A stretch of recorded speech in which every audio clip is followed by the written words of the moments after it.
Hoy nos ocuparemos del psicoanálisis en la corriente Foucaultiana de psicología crítica. Esta corriente se origina en el trabajo de Michel Foucault, uno de los mayores exponentes de lo que se conoce como estructuralismo y postestructuralismo francés, al igual que Althusser, del que nos ocupamos en la pasada sesión, y al igual también que Lacan, por el que terminaremos este recorrido. Habría que preguntarse por qué la tradición estructuralista y postestructuralista francesa ha sido tan fecunda para la psicología crítica. Pienso que una parte de la respuesta, solo una parte de ella, radica en la orientación radicalmente antipsicológica de esta tradición. La orientación antipsicológica fue especialmente clara en Lacan y en Althusser, quienes llamaron abiertamente a rechazar la psicología, a romper con ella y depurarse de ella. Foucault, en cambio, se limitó a cuestionar la psicología por su lugar en el saber y por sus funciones en la sociedad. Esta misma actitud se transfirió a la psicología crítica Foucaultiana, menos apasionada y beligerante que la althusseriana. Si comparamos globalmente las corrientes de psicología crítica inspiradas por Foucault y por Althusser, discernimos fácilmente otras diferencias entre ellas.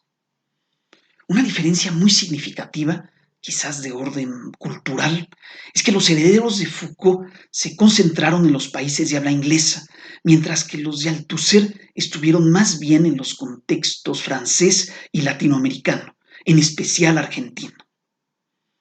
Otra diferencia reveladora, quizás más de orden histórico, es que la corriente althusseriana tuvo muy corta duración, apenas una década, entre los años 1960 y 1970, y luego rápidamente pasó de moda, mientras que la corriente Foucaultiana, que hunde sus raíces en trabajos del joven Foucault de los años 1950, se ha instalado en la psicología crítica durante varias décadas, aunque su apogeo se ubique entre los años 1980 y 1990.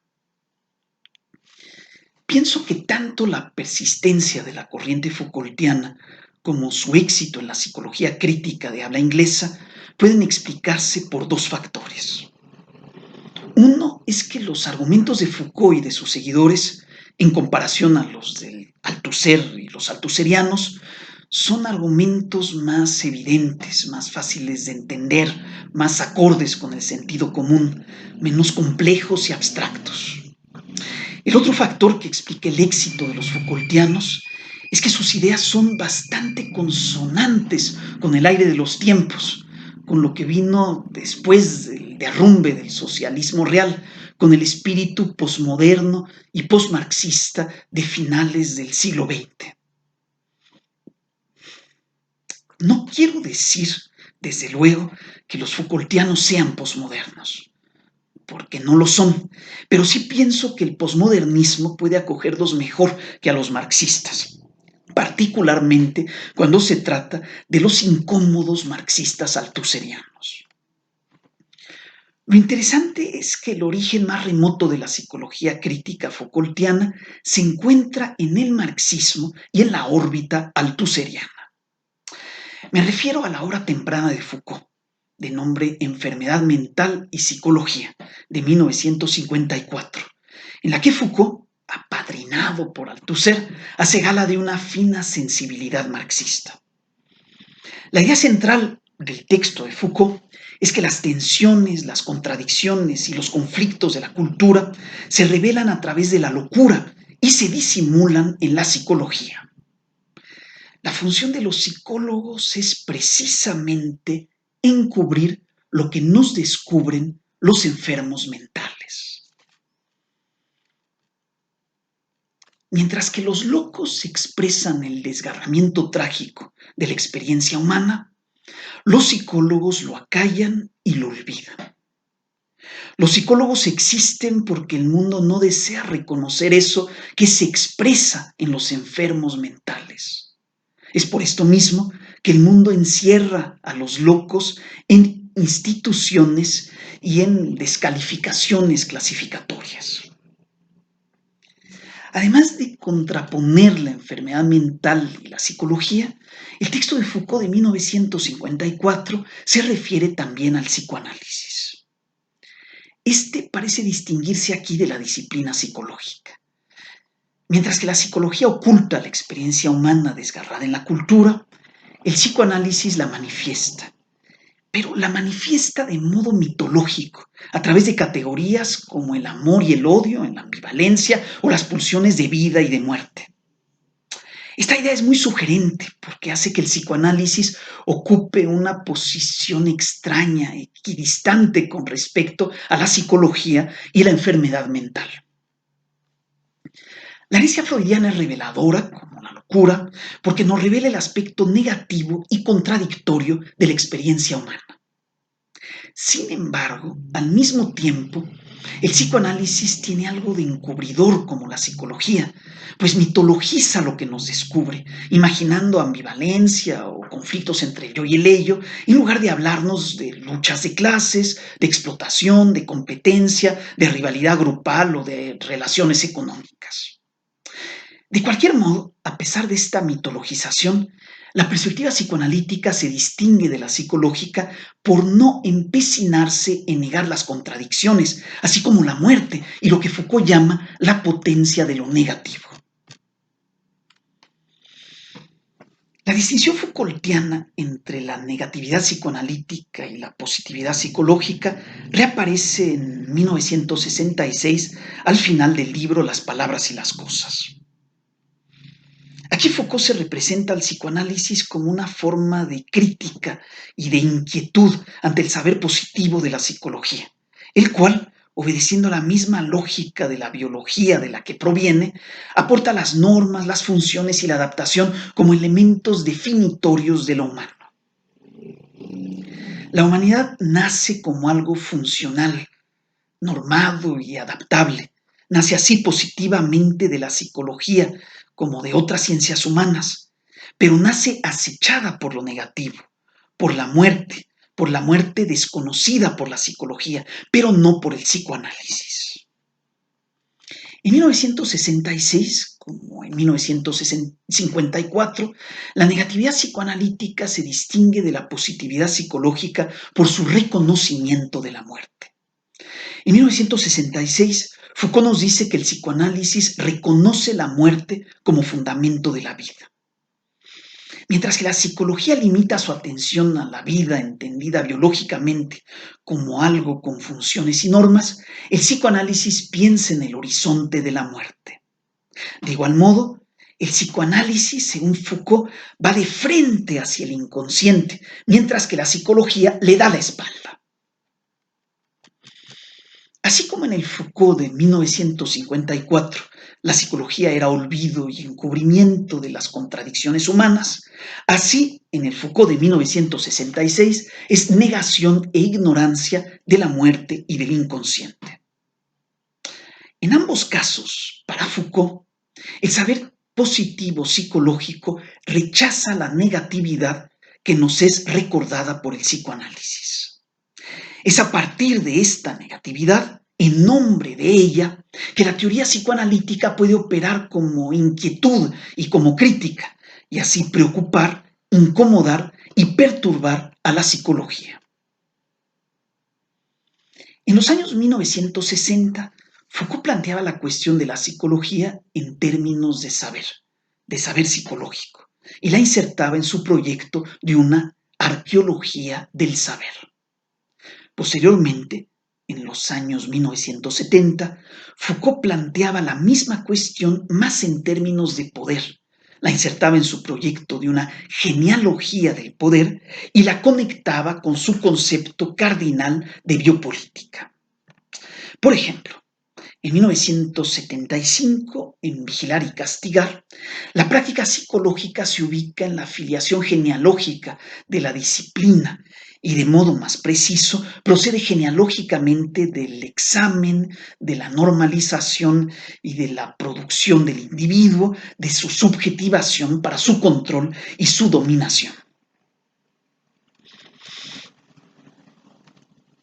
La aproximación genealógica a la psicología fue la privilegiada por los psicólogos críticos seguidores de Foucault. Algunos de ellos coincidieron en la revista Ideology and Consciousness, publicada entre 1977 y 1979, y luego alcanzaron su mayor influencia en los años 1980 y 1990. Me referiré aquí únicamente a los más conocidos e influyentes, concentrándome en sus referencias al psicoanálisis en relación con la psicología. En los psicólogos críticos Foucaultianos, al igual que en Foucault, la psicología se concibe como una expresión de las formas de poder, de discurso y de práctica social que estructuran la individualidad.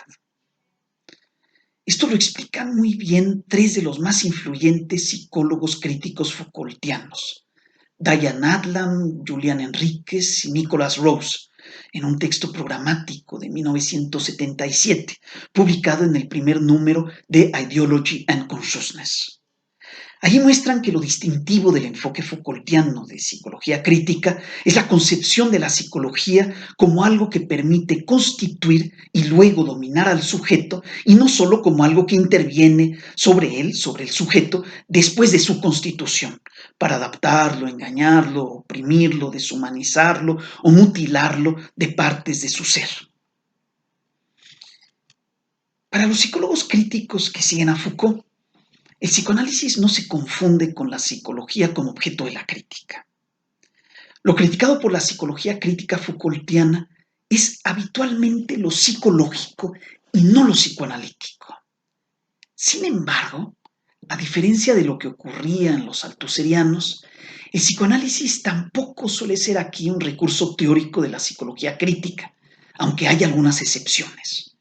La más importante de ellas, de estas excepciones, es el libro Changing the Subject, Psychology, Social Regulation and Subjectivity, de Julian Enríquez, Wendy Holloway, Cathy Irwin, Koos Venn y Valerie Walkerdine. En este libro clásico de 1984 se propone un enfoque alternativo al de la psicología dominante, un enfoque abiertamente crítico, inspirado por el feminismo y por el psicoanálisis en general, pero también específicamente por Foucault y por Lacan. Podríamos decir entonces que tenemos aquí una propuesta de psicología crítica de inspiración tanto lacaniana como Foucaultiana. En esta propuesta, el psicoanálisis es defendido y reivindicado como el reverso de todo lo que es la psicología, un reverso negado, reprimido e invisibilizado por la misma psicología. Tenemos aquí el mismo argumento de la arqueología de Foucault, el del saber psicoanalítico de lo negativo tras el saber positivo psicológico. Veamos los diferentes pasajes en los que Changing the Subject sitúa al psicoanálisis en el reverso de la psicología. Tras la racionalidad psicológica, tenemos la irracionalidad psicoanalítica. El psicoanálisis nos revela también el inconsciente que desafía la unidad del sujeto proclamada por la psicología. Luego, mientras que los psicólogos disocian artificialmente lo cognitivo y lo afectivo, los freudianos estudian las relaciones internas entre lo uno y lo otro, mostrándonos cómo los afectos subyacen a las cogniciones. Para los autores de Changing the Subject, el psicoanálisis también redescubre el pasado en el presente, admitiendo la continuidad entre el pasado y el presente, una continuidad que es negada por la psicología, que traza una separación tajante entre lo que es y lo que fue, concentrándose en lo que es como si no estuviera de algún modo habitado y estructurado y configurado por lo que fue. De igual modo, mientras que los psicólogos separan tajantemente la sociedad y el individuo, el psicoanálisis demuestra que lo social y lo individual están inextricablemente anudados entre sí, que lo social constituye lo individual, que no está fuera de él. El argumento de Changing the Subject, en suma, es que el psicoanálisis puede servir para criticar las distinciones psicológicas ilusorias entre la sociedad y el individuo, entre el pasado y el presente, entre los afectos y las cogniciones. El psicoanálisis puede servir también, según los autores del mismo libro, para el reconocimiento de mucho de lo desconocido y negado por la psicología, como son los factores inconscientes y irracionales a los que ya me referí, pero también lo corporal y lo sexual en toda su densidad, así como las implicaciones relacionales e identitarias del cuerpo que son irreductibles a la idea psicológica de la comunicación entre un emisor y un receptor. Esto es así porque la psicología se basa en una sistemática negación del cuerpo, del sexo, del inconsciente y de la irracionalidad, negación que puede ser cuestionada por el psicoanálisis como recurso teórico de la psicología crítica. Según los mismos autores, mientras que la psicología dominante suele aferrarse a una visión del sujeto consciente que se relaciona exteriormente con los demás, el psicoanálisis considera una subjetividad relacional y una intersubjetividad inconsciente estructurada por mecanismos como la identificación proyectiva del enfoque psicoanalítico kleiniano. El psicoanálisis teoriza todo esto, soslayado por la psicología, que es decisivo para posibilitar e imposibilitar el cambio subjetivo. Es imposible que el sujeto cambie si deja de lado el inconsciente y la sexualidad. Es por esto que necesitamos el psicoanálisis. Lo necesitamos para cambiar, para que el sujeto cambie, como reza el título del libro, Changing the Subject, que en inglés significa lo mismo cambiar de tema que cambiar al sujeto. Para cambiar al sujeto necesitamos cambiar de tema, dejando atrás la esfera temática de la psicología, de la conducta y de la conciencia, para pasar a la del psicoanálisis, la del inconsciente y la sexualidad.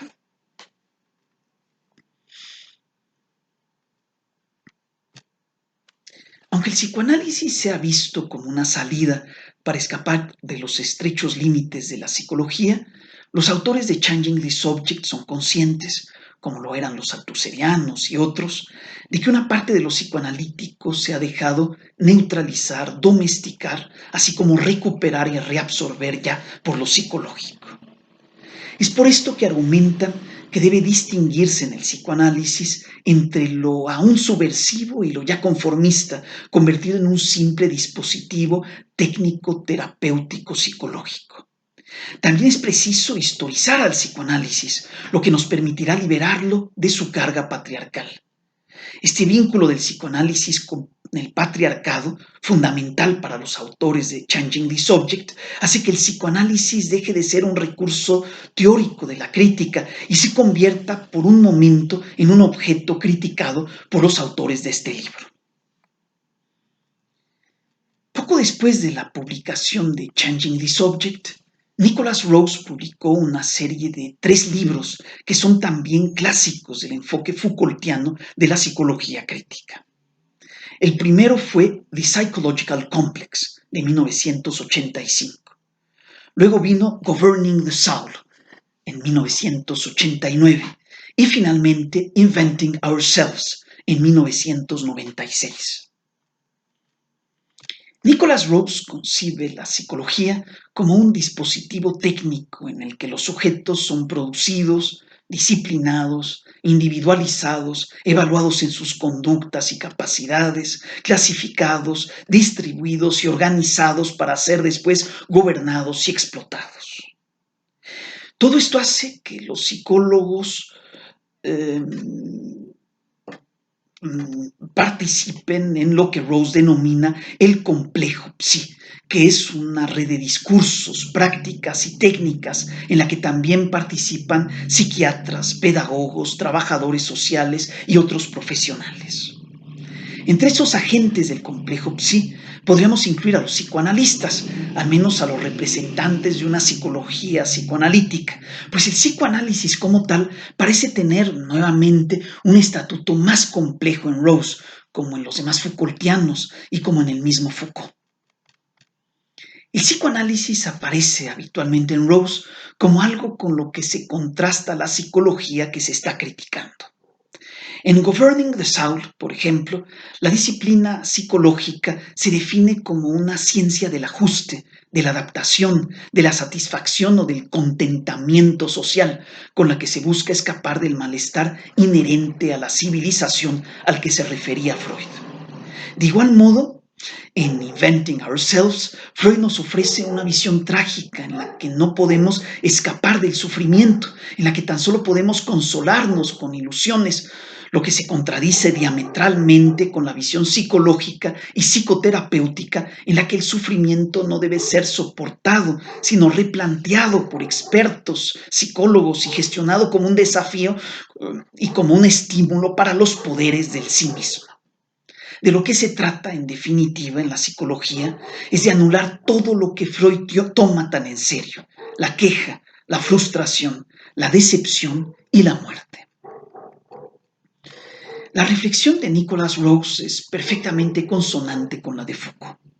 En ambas, el psicoanálisis atiende lo descuidado e ignorado por la psicología, la negatividad que se asocia con la muerte. Nuestra muerte es como una sombra del ser humano producido por las ciencias y técnicas humanas, entre ellas particularmente la psicología, heredera de la biología y especializada por ello en la vida. Mientras el saber poder psicológico y los demás poderes y saberes positivos administran nuestra vida para permitir su dominación y explotación, el psicoanálisis debe ocuparse del resto, de lo que no puede ser dominado ni explotado, como nuestros sufrimientos y nuestra propia muerte.